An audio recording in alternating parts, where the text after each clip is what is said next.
People who use the elderly, and children as political human shields and gentlemen. Rand Paul, Republican candidate for senator in Kentucky, received a lot of flack for the following statement. Quote, let's say you have a local office and you have a 2-story office and one of your workers is handicapped. Should you not be allowed maybe to offer them an office on the first floor? Or should you be forced to put in a $100,000 elevator, end quote. He received a lot of flack for that statement, and some statements he's made against the Americans with Disabilities Act, and the liberals were all ginned up, and oh my gosh, how dare you even speak against this act, because you must hate disabled people, excuse me. I need a drink. And that's what they do. If you dare speak out against the ADA, you must hate disabled people. Like you speak out against the SHIP program, you must hate children. You must want them all to die and not have health care. But you may not know the full story. Does the ADA ever mandate the business install elevators in its 3-story building? Yes. Often it does, but typically not through its employment provisions, which is, as federal guidance has made clear, seldom if ever require installation of an elevator as a requested reasonable accommodation for an individual worker.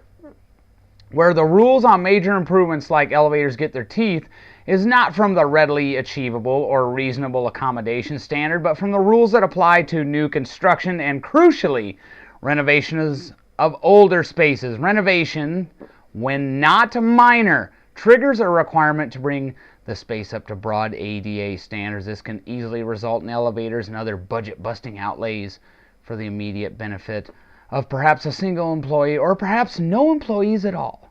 Since the requirements apply whether or not any disabled person has ever sought access to the space. The ADA has in fact been used to push absolutely ridiculous lawsuits, and slimy lawyers use Washington's legislation to further their agenda and pad their pockets. A resort near Echo Summit, California, has been required to make the restrooms of its new lodge wheelchair accessible. The crush of handicapped vacationers is expected to be deterred somewhat by the fact that the resort itself, Sierra Ski Ranch, is accessible only on skis. This is what, Tom Dungheap Harkin is one of the guys that pushes this, and he acts like it's God. And Tom Harkin is an idiot. And I am sorry to say he and Grassley are my senators. They're both pathetic. This next one is for real doctors, not people on YouTube pretending to be doctors from California when we all know they clean toilets in the Windy City.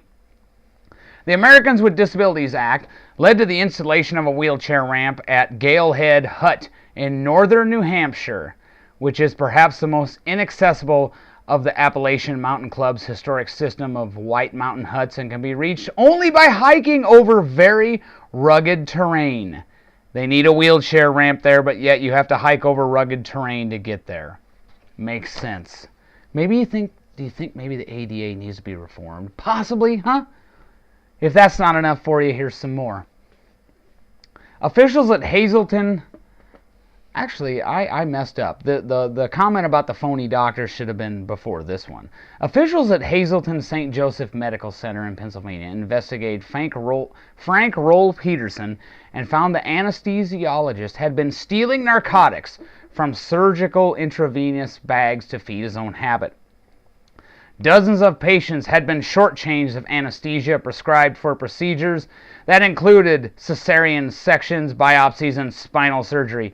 Dr. Peterson, a longtime addict with a record of arrests on charges that included drug possession and kidnapping, was sentenced in February and served a short prison term.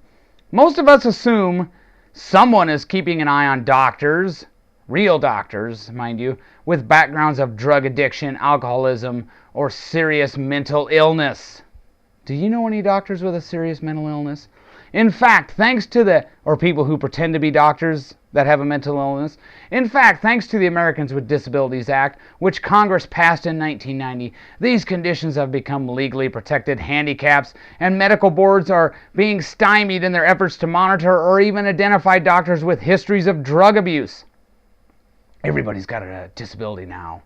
Boards, even if they aren't literally strapped in a wheelchair, boards seldom deny licenses to applicants who disclose past psychiatric or substance abuse problems.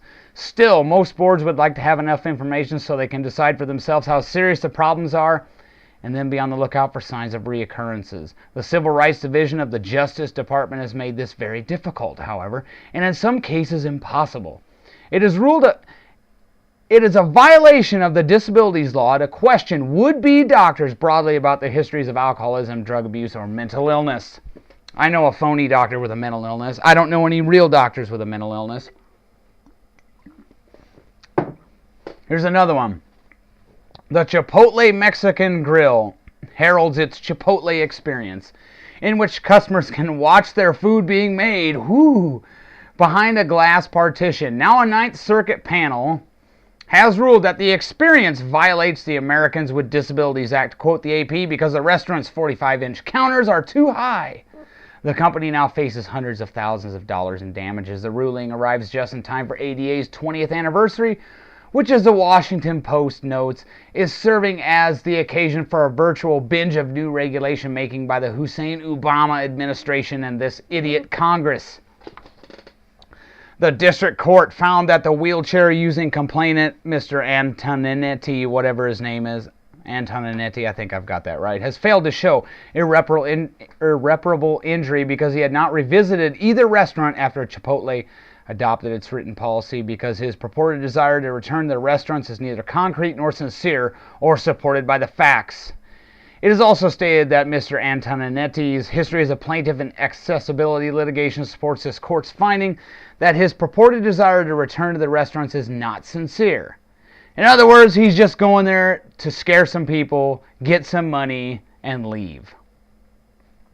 It's an open scandal in states like California that offer enhanced penalties or liberal procedural rules that serial complainants and their lawyers carve out profitable practices, visiting dozens or hundreds of businesses and leveling ADA complaints that they then settle for cash. Next story.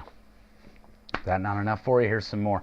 In recent months, a New Jersey jury ordered a rheumatologist to pay $400,000 for not providing a deaf patient with a sign language interpreter at his own expense. The Ninth Circuit ruled that the law may require movie theaters to provide captions and descriptions for blind or deaf viewers. A federal appeals court ruled that the nation's paper currency unfairly discriminates against the disabled and must be redesigned, thus taking a different view from the National Federation of the Blind, which doesn't think there's a problem. Here's another one. A police dispatcher won a settlement in her lawsuit, saying she was unfairly discriminated against because of her narcolepsy, which is a tendency to fall asleep at inappropriate times.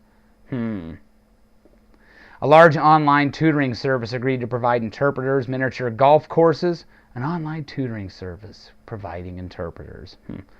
Miniature golf courses learn they will have to make 50% of their holes accessible to wheelchair users and so forth. This is ridiculous. And the coup de grace. Clearwater Beach's lifeguards are in great shape. Most were competitive swimmers in college. They routinely swim, run, and lift weights to maintain their edge, but government regulations are requiring that their headquarters on the beach be made handicap accessible, even though the only people who ever use the two-story building are lifeguards. It's odd. Obviously, no one here is handicapped. No one in wheelchairs ever asked to come up here, head lifeguard Donovan Burns said during an interview on the building's second floor. He noted that disabled people can borrow fat, tired beach wheelchairs from the lifeguard station for free, but those are stored on the ground floor. The little yeller building near Pier 60 has to be brought into compliance with the state building code and the Federal Americans with Disabilities Act.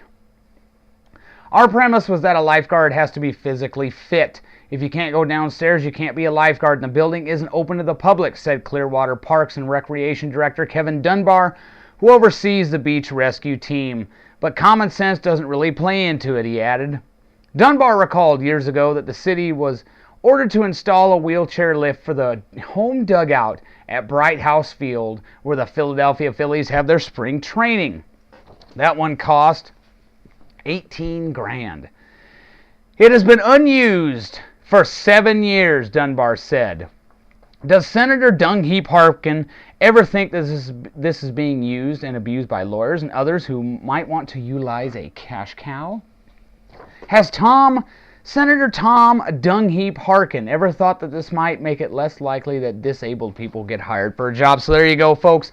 If you have a Jack Conway supporter or some libtard say Rand Paul hates disabled people, you are now armed with some information to prove why Rand Paul said what he said about the Americans with Disabilities Act. And if you're against it, that doesn't mean you're against disabled people. It just means you're against overregulation and ridiculous lawsuits. Have a nice day. And don't thank me now.